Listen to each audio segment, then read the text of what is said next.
ইলিশ মাছ ভাপা তো অনেক খাওয়া হলো। ইলিশ মাছ ভাপা আমরা ইলিশ মাছ পেলেই কিন্তু সবার আগে ভাপাটার কথাই চিন্তা করি। আজকে করেছি ইলিশ মাছ দিয়ে, একটু এইভাবে খেয়ে দেখুন তো কেমন লাগে সবার।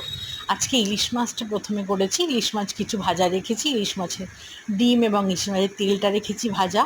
ওটা খেতে কিন্তু গরম ভাতে জাস্ট আমেজিং লাগে। তারপরে ভাবলাম যে কালো জিরে, কাঁচা লঙ্কা, বেগুন দিয়ে কিন্তু ইলিশ মাছের হালকা পাতলা একটা সুস্বাদু ঝোল করা যাক। তাই জন্য ইলিশ মাছটাকে ভালো করে হালকা পাতলা একটু ওপটাপট করে ভেজে তুলে নিলাম। এবার আমি কিন্তু কড়াইতে দিয়ে দিলাম সর্ষের তেল। সর্ষের তেলের মধ্যে দিয়ে দিলাম আমি কালো জিরে ফোড়ন দিয়ে দিলাম 4-5টা কাঁচা লঙ্কা চেরা ফোড়ন। এবারে দিয়ে দিলাম আমি কাটা ডুমো ডুমো করে কেটে রাখা বেগুনটাকে একটু ভাজা ভাজা হলো।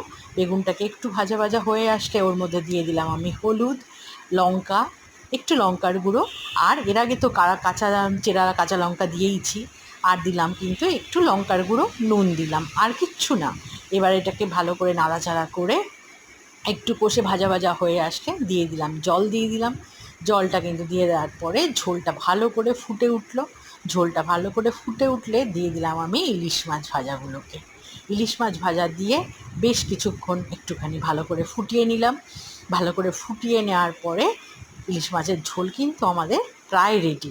এবার কিন্তু গরম ভাতের থালা রেডি করতে হবে।